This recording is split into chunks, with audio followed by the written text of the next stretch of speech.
You're an adult now. You make your own money. You sign your own lease. People come to you for advice, for comfort, for strength. But somehow a part of you still shuts down when her name lights up your phone. Not because she's loud, but because she made you feel like love was conditional. And deep down, that version of love still governs your life. You've moved out, but not on. You still walk on emotional eggshells long after you've left the house. You still edit your words before speaking. You still feel guilty for feeling anything at all. The hardest part of healing isn't moving forward. It's looking back and realizing the person who was supposed to protect you taught you to fear your own emotions.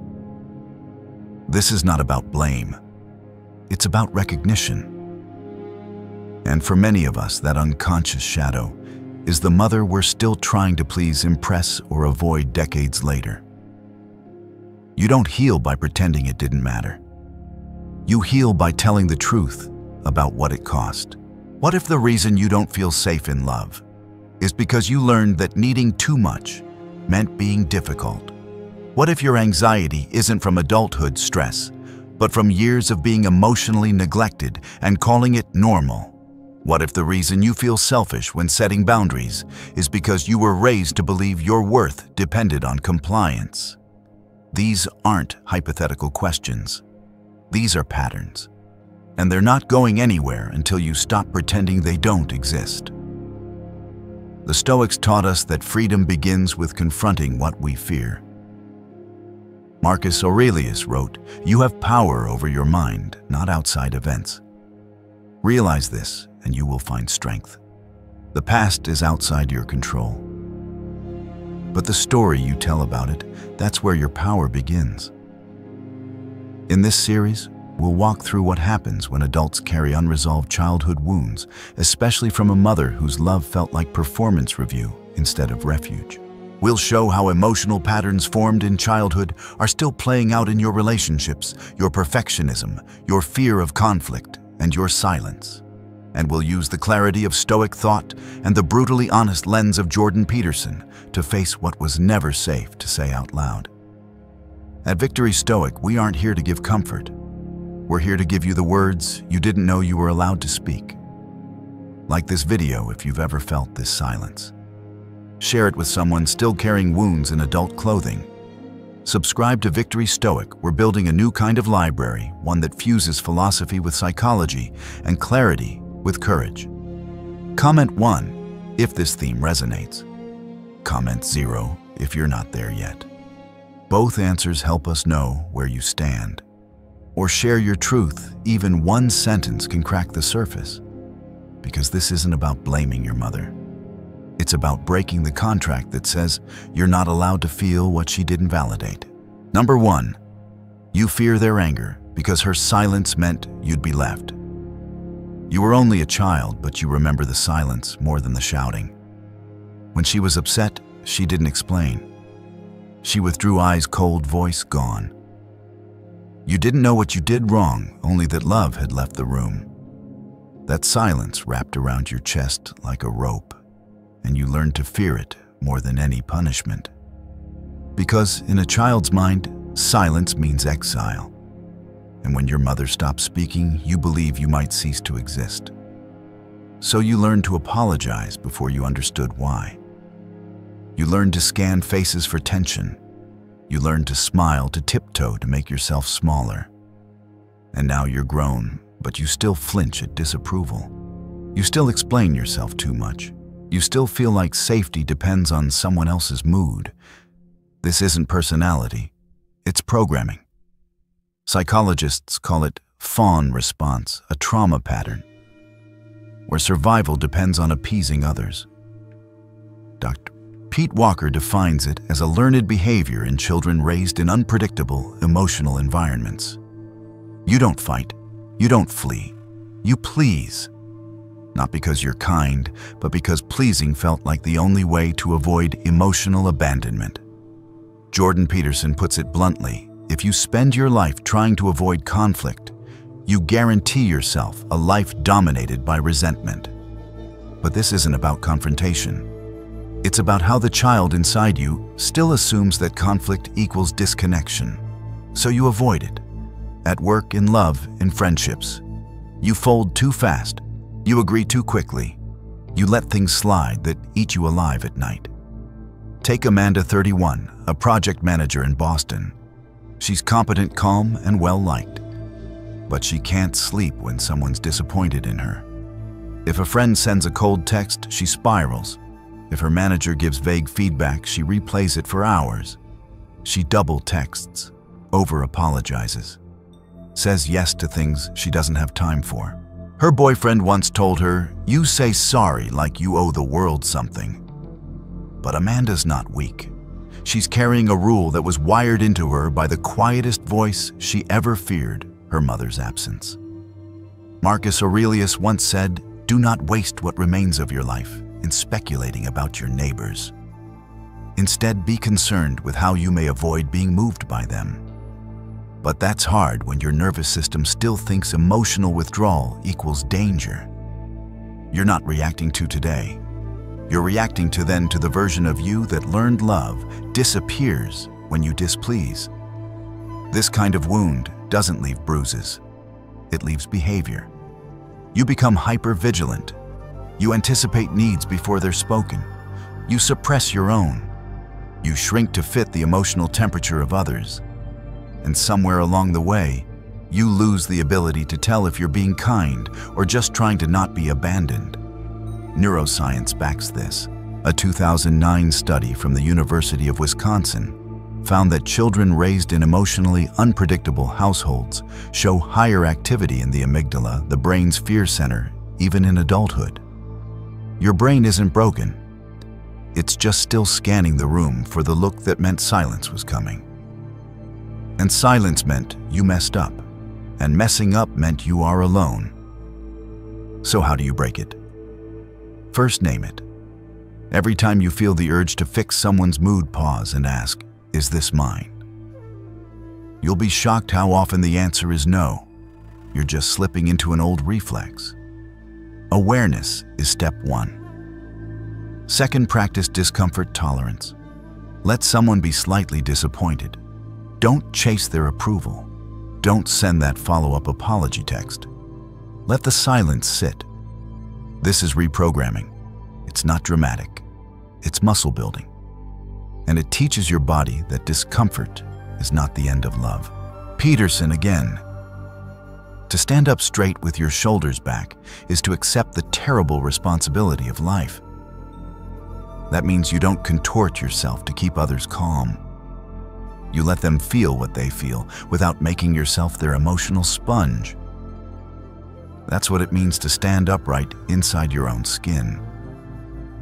Now try this at home. Choose one relationship where you tend to fawn. Maybe a friend, a boss, a partner. Write one sentence you've been too afraid to say. For example, "I don't think that's fair," or "I need more space." Don't send it yet. Just write it. Let your nervous system sit with the truth you're usually too afraid to touch. That's where healing begins, not in expression, but in permission. Because that little child who panicked when mom went quiet, they didn't fail. They adapted. But now it's time to grow past the fear that says love disappears when you finally speak. Number 2, you call it drive, but it's a child trying not to be abandoned. There's a type of exhaustion that success can't cure. You wake up already behind. You work through lunch.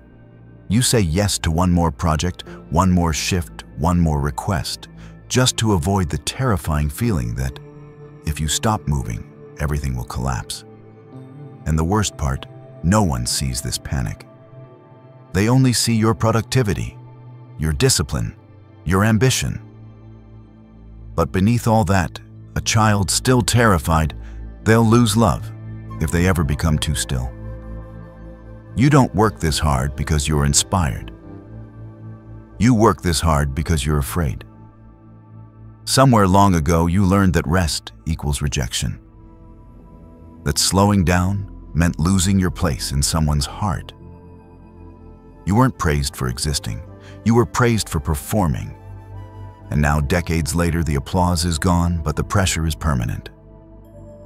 For many of us, the task isn't just to build, it's to unclench. Because your fear isn't about failure, it's about invisibility. You still believe deep in your body that if you're not achieving, you'll be abandoned. Meet Marcus, 38, a software engineer in Portland. He's the guy everyone respects, efficient early, never complains. But Marcus hasn't taken a real day off in over 3 years. Not because he can't, because when he rests, a voice comes up. They'll forget about you. They'll find someone better. They'll move on. And that voice doesn't sound like logic. It sounds like mom. Marcus grew up with a mother who only acknowledged him when he brought home straight A's or cleaned the house without being asked. Praise was tied to usefulness. Love was doled out like a reward. Now, even in adulthood, Marcus isn't working, he's proving. This is what the Stoics warned about, not overworking, but over-identifying with externals. Epictetus said, "If you wish to be free, do not wish for things to happen as you wish, but wish for them to happen as they do." But when your identity is built on being productive, the moment you rest feels like a personal collapse. You don't know how to be without doing. Here's the metaphor. Imagine a hamster wheel, but it's invisible and it's in your chest. You're not running because there's somewhere to go. You're running because stopping feels like dying. You were wired to equate usefulness with worth. That's not drive. That's survival mode wearing a professional smile. Jordan Peterson has said, "When you're too agreeable, you don't negotiate for your own needs." And that's not noble. That's dangerous. Applied here, you're not just working hard, you're avoiding the terrifying question, "Am I enough?" when I'm not producing. And the longer you avoid that question, the deeper the hole gets. You become someone whose entire self-worth is leased to output. You don't know who you are without your calendar. Neuroscience backs this. Studies show that children raised in environments with conditional affection, where love was performance-based, often grow into adults with chronic anxiety, workaholism, and a persistent fear of irrelevance. Their stress systems remain activated even in safe environments. Because rest doesn't register as safe, it registers as vulnerable. So what's the way out? Step 1, name it. Every time you overwork, whisper this. This is fear, not fire. Distinguish between genuine passion and unconscious panic. Are you building something, or are you trying to not disappear? Step 2, introduce earned rest into your nervous system. Not earned by output, earned by existence. Each day, schedule 10 minutes where you do nothing and allow discomfort to rise. Don't distract, don't scroll, just sit. Let the anxiety shake. This is your body learning that stillness doesn't mean abandonment. Step 3, write a statement of worth that's not tied to achievement. Example, even if I fail today, I'm still a whole person. Read it out loud after a moment of rest. Not to convince yourself, but to rewire the pattern. One of the deepest truths Peterson shares is this: if you don't deal with your ghosts, they'll become the puppeteers of your decisions. And that's what's happening when you burn out but still say yes. When you collapse but still keep performing. It's not because you're strong. It's because your fear of losing love is louder than your body's pain. This is not about quitting your job or abandoning ambition. It's about asking, what's driving me?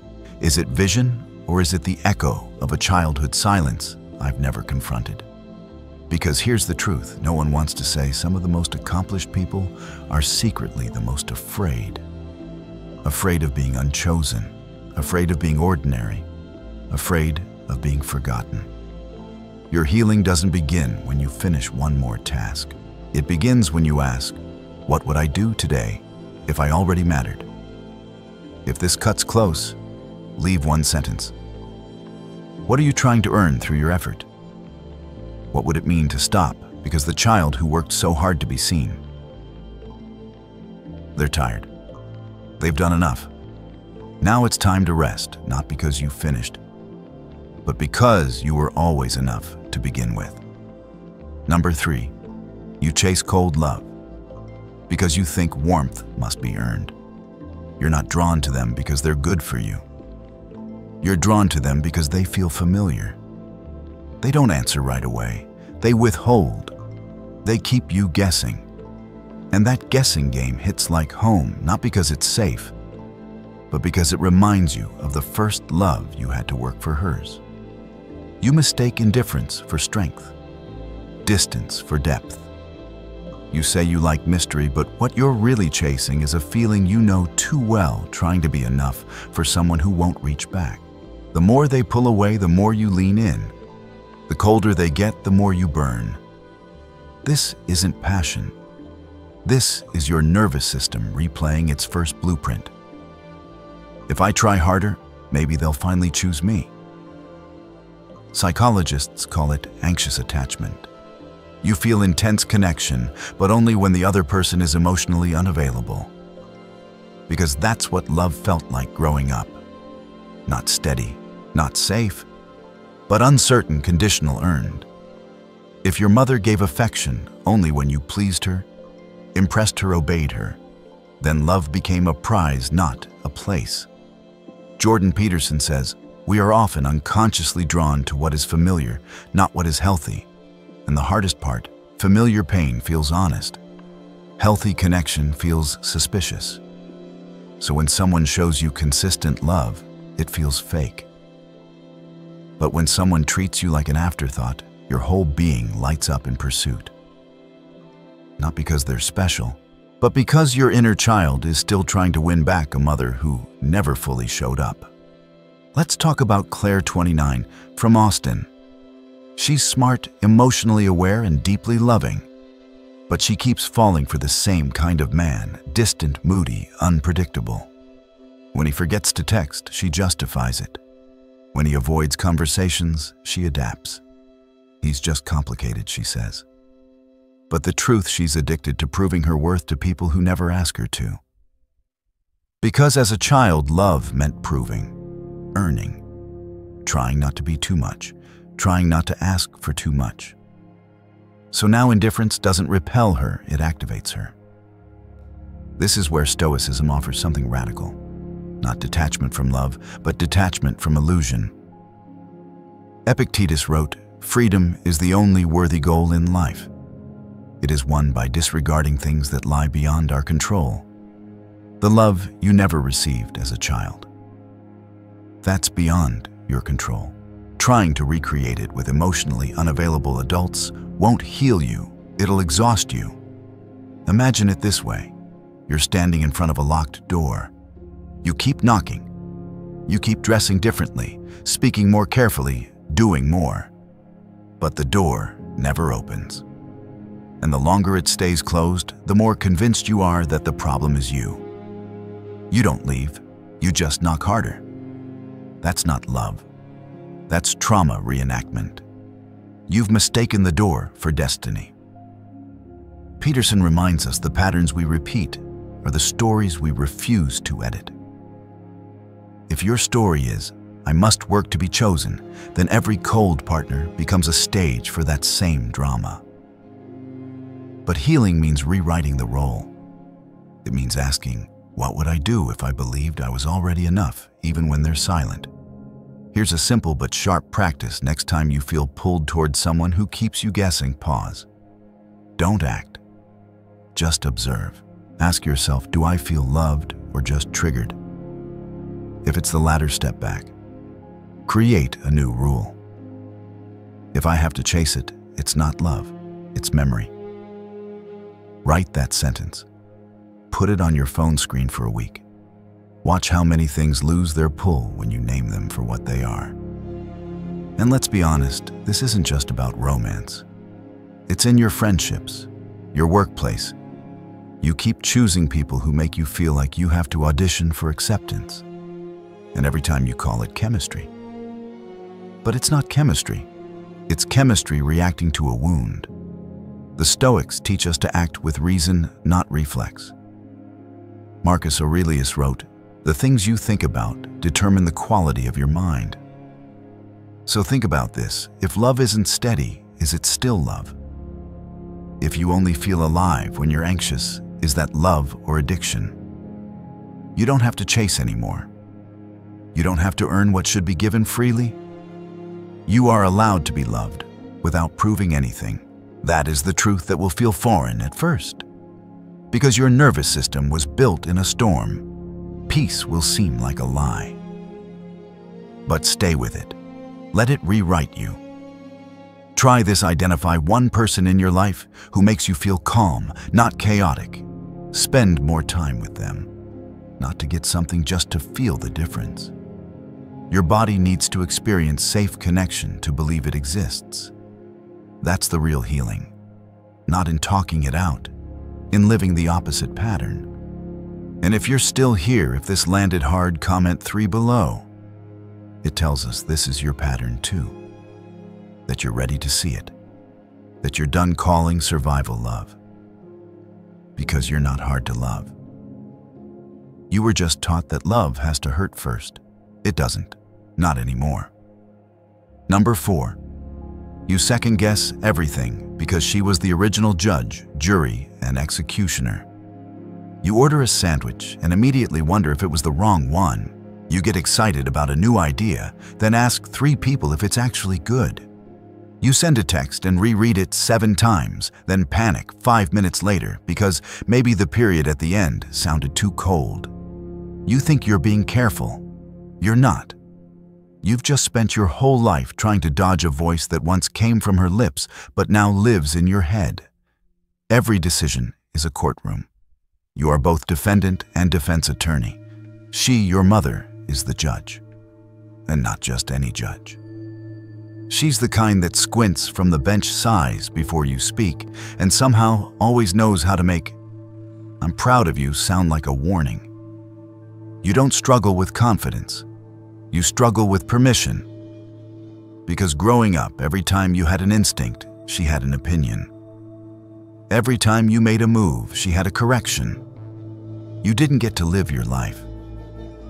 You got to rehearse hers while walking on eggshells she laid just to test your balance. Oh, how she unlived. She didn't just project her unfulfilled dreams onto you, she live edited your every move. Like a director who doesn't let the actor read the script, but still screams wrong tone in the middle of every scene. So now you doubt. You hesitate. You hover over every decision like a drone strike operator calculating damage before you've even launched.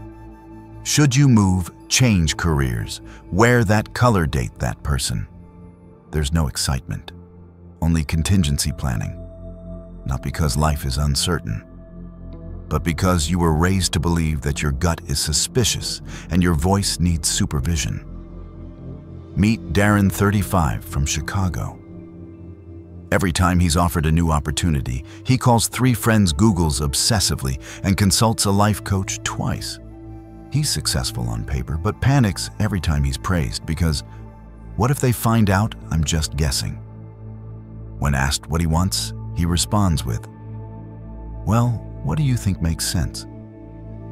Darren isn't indecisive. Darren was trained to outsource truth because his mother corrected even the way he held a fork. This is where Stoicism throws a slap across the face. Epictetus wrote, "If someone succeeds in provoking you, realize that your mind is complicit in the provocation." Your mother might not be in the room anymore, but her approval system lives rent-free in your mind. And you're still applying for permission to exist like an adult chasing gold stars from a woman who once critiqued your breathing pattern. Jordan Peterson puts it this way: if you don't believe your own thoughts are valid, you will forever be at the mercy of someone else's. That's not humility. That's a hostage situation. You're not collaborating. You're translating your soul into a dialect she might approve of. And even when she's not watching, you still shrink to fit the image of her disappointment. Here's the metaphor. Imagine every time you want to take a step, a ghost taps your shoulder and whispers, "Sure about that, not no." Just enough hesitation to make you fold inward. You're not haunted by monsters. You're haunted by doubt dressed as maternal concern. Let's talk about how this plays out in real life. You want to try something bold. A career switch, a solo trip, a book idea. But then, the committee in your brain convenes. Chairwoman, your mother's voice. Vice chair that one time she called your idea a phase. You talk yourself out of the risk, not because it's risky, but because you were trained to seek consensus before autonomy. So how do you escape this internal bureaucracy? Step 1, make the decision small and make it fast. Stoics believed that hesitation, not error, was the true thief of life.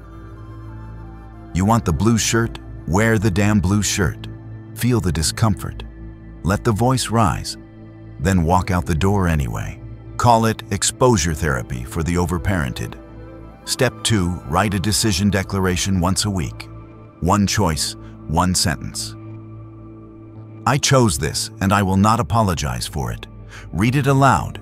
Feel how hard that is. That's not immaturity.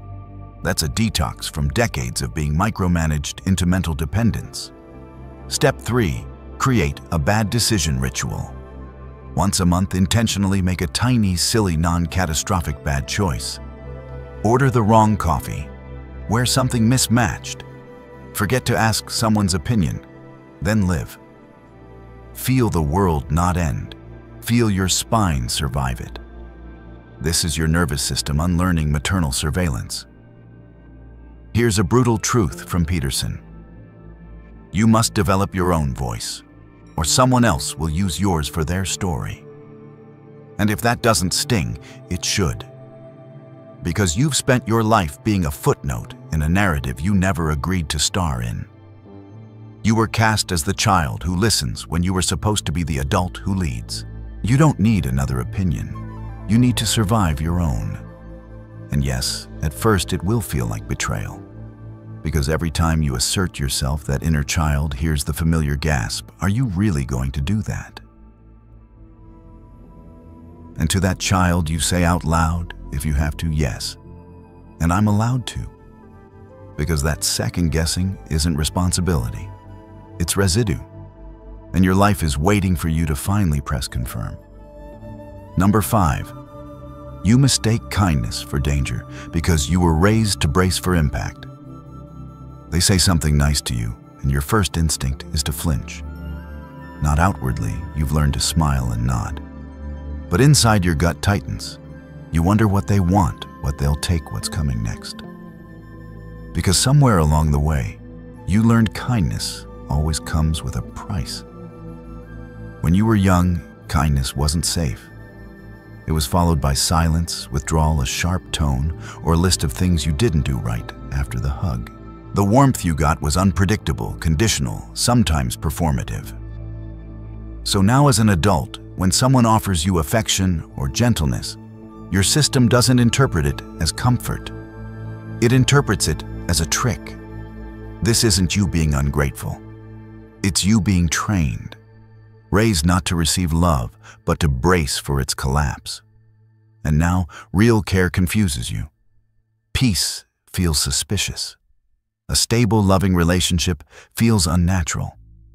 Because you didn't grow up with love that just was.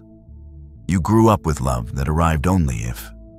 Stoic philosopher Epictetus once said, "It's not what happens to you, but how you react to it that matters." And when you react to goodness with fear, it's not because you're broken, it's because your reactions were programmed. You were taught to read between the lines of affection, to decode every smile, to never let your guard fully down.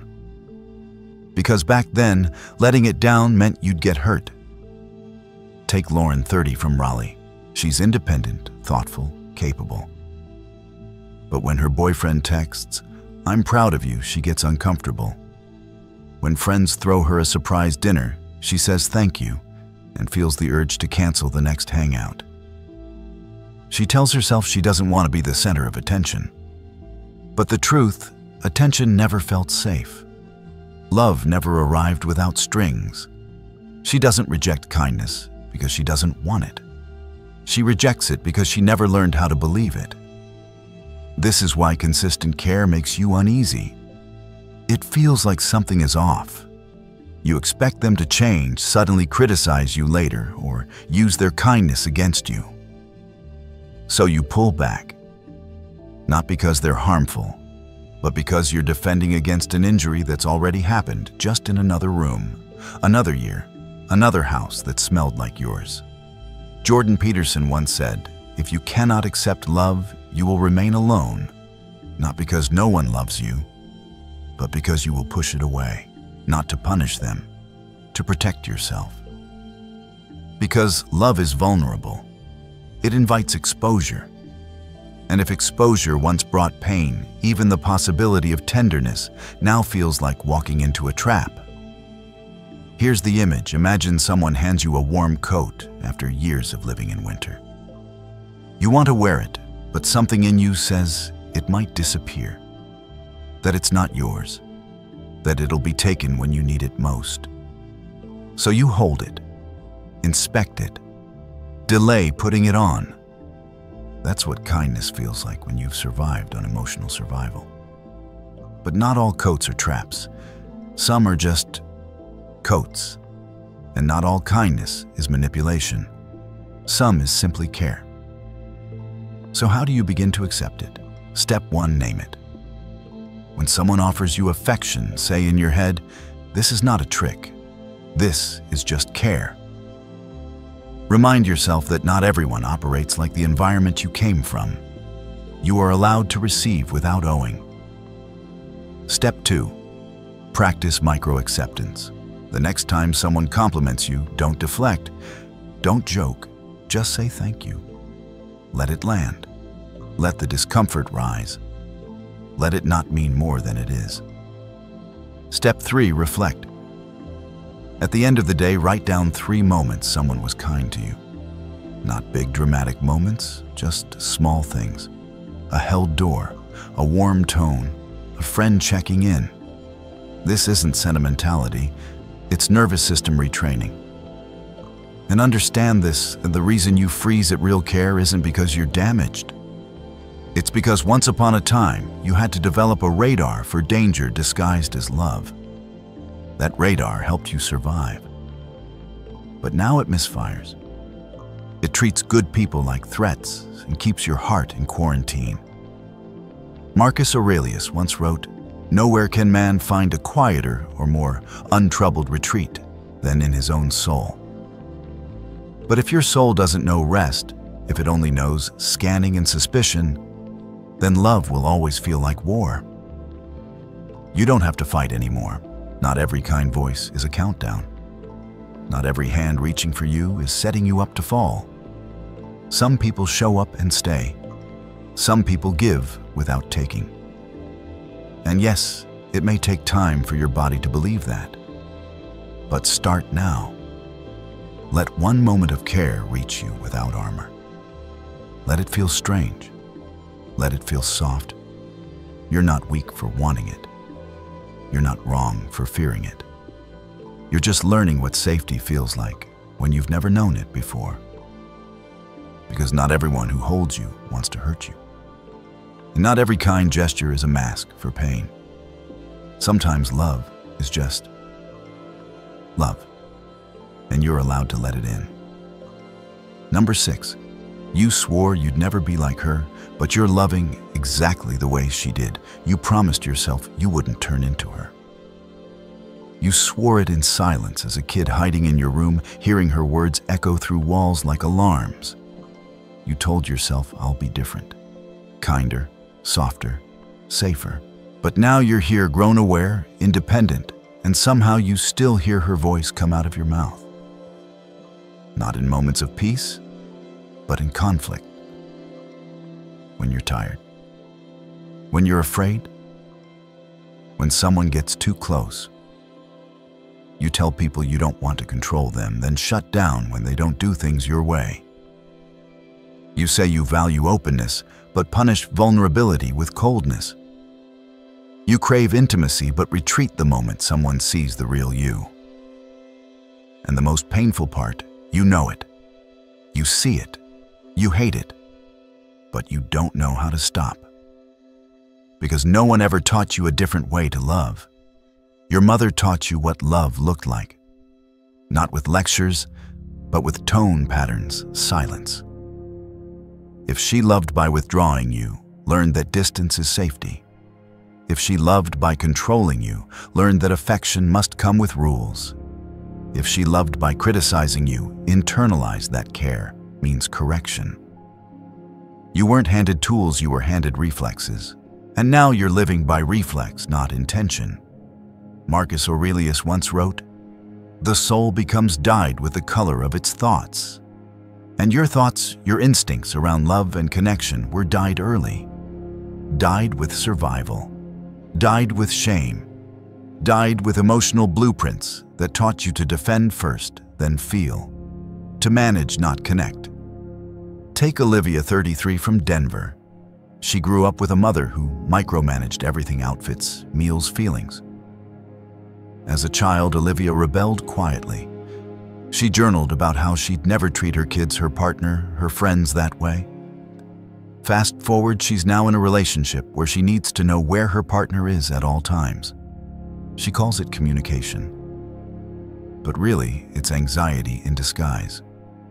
When her partner sets boundaries, she gets passive-aggressive, then guilt-ridden, then ashamed.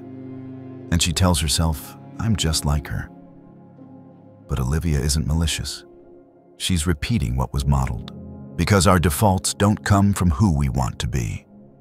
They come from what we've seen repeated, especially in the most formative relationship of our lives.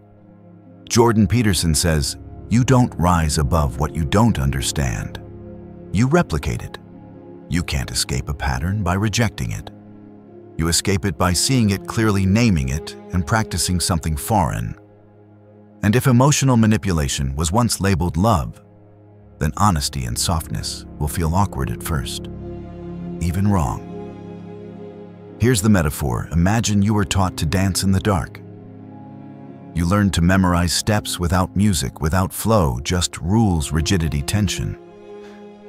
Now you're in a room filled with light, and someone says, "Just move how you feel." But you don't know how. You freeze. Because every step you took before was about not messing up, not making her upset, not getting left. You didn't learn to feel the rhythm. You learned to survive the routine. So now you micromanage because control feels safer than uncertainty. You correct others before they can correct you. You withdraw before you can be abandoned. And then you hate yourself for it. But here's the truth, you're not your mother. You're someone who was raised in her world and never shown the exit. So how do you learn a new way? Start with awareness, not shame. When you notice yourself repeating her, don't spiral. Say it, "This is familiar, not fate." You're not doomed to be her just because the script is stuck in your throat. You can learn a new line. Next, pick one small moment a day to do differently. If she criticized in conflict, you practice staying curious instead of reactive. If she shut down during emotion, you practice sitting with discomfort without running. This isn't about becoming perfect. It's about making a different choice, even once. Write down a pattern of hers that lives in you. Then write the opposite. For example, her pattern, withhold affection until they behave. My new path, express love without conditions. Read it every morning, out loud. Not because it's magic, but because it carves a groove in your mind that wasn't there before. And remember, Stoicism isn't about suppressing emotion. It's about owning it with discipline and clarity. Epictetus taught, "No man is free who is not master of himself." That includes mastering the parts of yourself that weren't planted by choice, but inherited by exposure. The goal isn't to erase your mother. The goal is to stop letting her live through you. To hold your own face in the mirror and say, I am the end of this cycle. And if you're still here, if this landed hard, comment 6 below. It tells us this is your pattern too, that you're ready to see it, that you're done calling survival love. You don't have to be better than her. You only have to be brave enough to unlearn the only love you were given and choose something real in its place. Because you're not failing. You're reprogramming. And that takes more strength than anyone will ever see. Number 7, you endure everything because you were taught that needing help made you weak. You spill coffee on your shirt, your boss dumps extra work on you, your stomach hurts for 3 days straight, and you say nothing. You smile. You say, I'm good. You take deep breaths and keep going. Not because you're okay, but because somewhere long ago someone taught you that pain is a private matter. That complaining is for the fragile. That asking for help is what people do before they give up. And maybe that voice didn't scream, it just sighed. Rolled its eyes. Maybe it was your mother, the one who stared blankly as you cried and said, that's all it takes to break you. You think life's going to be easier than this. Maybe you learned that if you expressed discomfort, you'd get judgment instead of comfort. And so you adapted. You stopped expressing. You became proud of your silence. You wore your suffering like a medal and called it strength. But it's not strength. It's survival. Now you're an adult who's incredible at enduring sleepless nights, unfair treatment, physical pain, emotional disconnection, but completely unequipped to say, this is too much. You don't know how to reach out without apologizing. You feel guilty for needing anything. You worry that the moment you admit you're struggling, people will see you the way she did, soft, weak, disappointing. The Stoics praised resilience, yes, but not silence as a form of self-erasure. Seneca wrote, we suffer more in imagination than in reality. But he never meant for us to suffer alone. True Stoicism is grounded in clarity and self-respect, not masochism. Let's look at Thomas, 36, a firefighter in Ohio. He's calm under pressure, respected, stoic in every surface-level sense. But at home, his wife says he's emotionally absent. His friends haven't heard him open up in years. He hasn't seen a doctor for his chronic back pain because it's not that bad. He doesn't know how to say, I'm overwhelmed. Because growing up, every emotion he showed was minimized. Every need was a burden. He learned the hard way, don't expect help. Handle it yourself, or shut up. This belief system doesn't just stunt your emotional growth, it isolates you. It teaches you to equate silence with dignity. To believe that admitting pain means inviting pity. But dignity isn't about hiding your needs. It's about owning them responsibly, respectfully, without shame. Jordan Peterson once said, to ask for help is to admit a limit, but it's also the beginning of learning where your strength actually starts. If you think asking makes you smaller, it's because you've been trained to measure value in terms of independence. But strength without support becomes collapse. You weren't meant to carry everything alone. Here's the metaphor. Imagine carrying a backpack filled with bricks. No one can see the weight, so they assume you're fine. You're so used to it that you forget it's heavy. You've convinced yourself it's just your personality to be this way. But one day someone offers to carry it for a bit. Not because you begged, because they saw the strain. And you panic not at the offer, but at what it would mean to let go. That panic. That's not pride. That's fear dressed up in self-sufficiency. So how do you break this? Step 1, redefine what strong means. Write this on paper. Strong does not mean silent. Strong means honest. Strong means human. Put it somewhere you can see it, when you feel the urge to say, I'm fine, while internally unraveling. Step 2, start small. The next time you're in pain, physical, emotional, mental, say it out loud. Not to get rescued, just to get real. Try, I'm tired today. Or, that really affected me. You don't owe anyone a crisis to justify needing support. Step 3, when someone asks, how are you, answer with one true sentence, even if it's awkward. It's been a rough week. I'm overwhelmed but managing. Not a performance, a pulse. That's what it looks like to build real resilience, truth without collapse. And if the voice rises in your head, hers mocking, scoffing, dismissing, that's all it takes to shake you. You answer her now with your adult voice, no. But I don't need to pretend it didn't shake me. The Stoic path isn't about being impenetrable. It's about being unafraid of reality. And reality includes need, pain, boundaries, expression. You are not failing by feeling. You are not weak for wanting relief. You are allowed to say it hurts. You are allowed to ask for help. And no, that doesn't make you soft.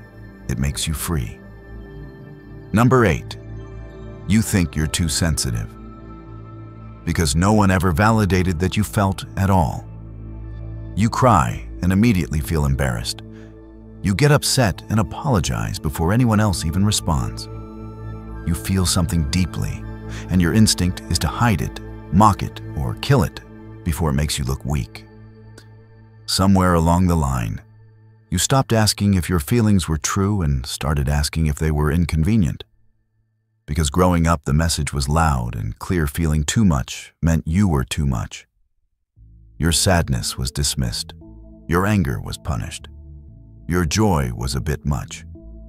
Your anxiety was brushed off as drama. You weren't taught to process emotion, you were taught to shrink it.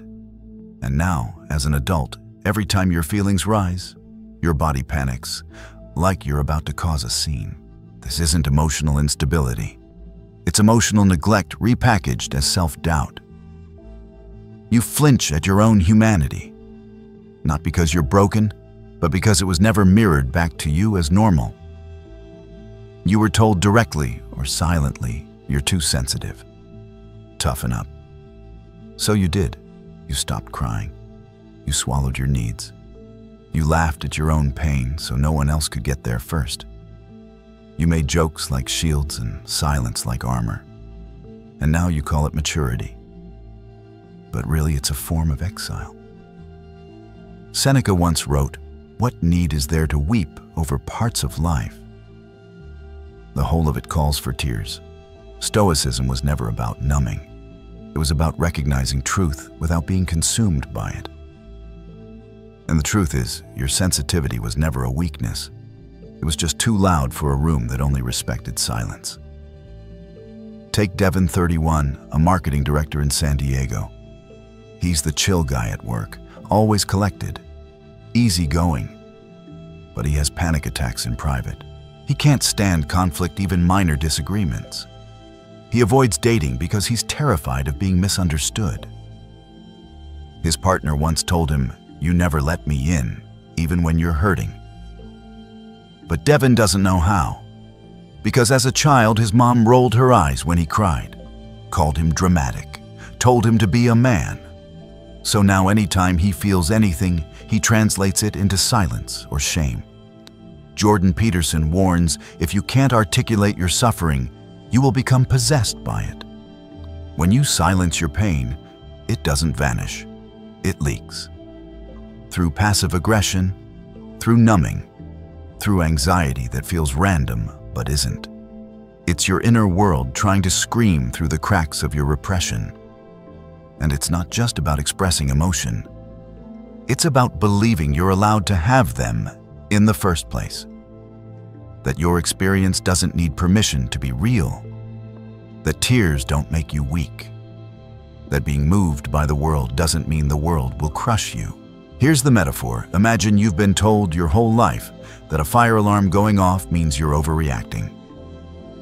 So when a real fire happens, you second guess it. You hesitate.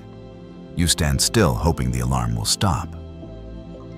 That's what happens when your emotional system was trained to distrust itself. You don't know when it's okay to feel anymore. So you don't, until it becomes unbearable. But it doesn't have to be this way. Step 1, challenge the script. The next time you feel something rise, sadness, anger, joy, don't push it away. Say this in your mind: this is not too much. This is mine. Your feelings don't need to be approved. They need to be heard. Step 2. Find one emotionally safe person and practice telling the truth. Not the polished version, the raw version. Try saying, "I don't have it together today," or "That comment stung." Let yourself exist without performance, without shrinkage. Step 3. Keep an emotion vocabulary list. Sounds silly, but many adults raised in emotional invalidation don't even have words for what they feel. Add a new word every week. Learn to name what was once forbidden. That's how you rewire the system. The Stoics did not fear emotion, they feared delusion. They feared being ruled by things unexamined. You've examined. You've questioned. Now let yourself feel. Without apology. Without shrinking. Without fearing you're taking up too much space. Because you're not too sensitive. You're just finally noticing what you've been told to ignore. And that noticing, that's not a flaw. That's the start of freedom. Conclusion: you were trained to survive love. Now you have to learn how to receive it. Maybe you've been called sensitive, dramatic, cold, controlling. Maybe you've been called too much and not enough in the same week. Maybe the people who claim to love you most also made you doubt your worth the deepest. And maybe even now, after hearing everything, there's still a part of you whispering, "What if it really was just me?" That's not your voice. That's a ghost. That's the echo of a parent's wound dressed up in your name. We don't talk enough about this, how you can grow up in a house filled with food structure tradition and still starve emotionally. How you can love someone who raised you and still carry damage from their inability to regulate their own. How the child in you memorized their moods like scripture. And now the adult version of you still lives by verses they never meant to write. You didn't become avoidant by chance. You didn't develop trust issues for fun. You didn't become a people pleaser because you're naturally agreeable. You adapted to the temperature of love you were handed. And now you're waking up in a world that offers you real connection, and your hands are shaking because you don't know how to hold it. Marcus Aurelius once said, "Waste no more time arguing what a good man should be. Be one." But when all you've ever known is conditional affection and emotional gymnastics, being anything real, whole, flawed, feels like rebellion. This is your rebellion, feeling what you feel without apology. Saying no without guilt. Accepting care without suspicion. Loving without performing. Leaving the door open not to get walked on, but to see who walks in without needing to be begged. At Victory Stoic, we believe clarity is power. We believe pain unspoken becomes pain repeated. We believe healing isn't poetic, it's blunt, uncomfortable, and worth every rupture. If this video touched something inside you, like it, share it, and subscribe to Victory Stoic. We're not here to flatter your wounds. We're here to help you name them and burn the script they've written over your life. Comment 1 if this series resonates. Comment 0 if it didn't fully connect. We value your honesty and growth. Better yet, drop one piece of your story. A line, a memory, a moment you've never said aloud. Because someone else might read it and realize they're not alone either. Thank you for staying with us. Thank you for not turning away. And thank you for having the courage to unlearn a love that never fit your skin. We'll see you in the next chapter, this time written by you.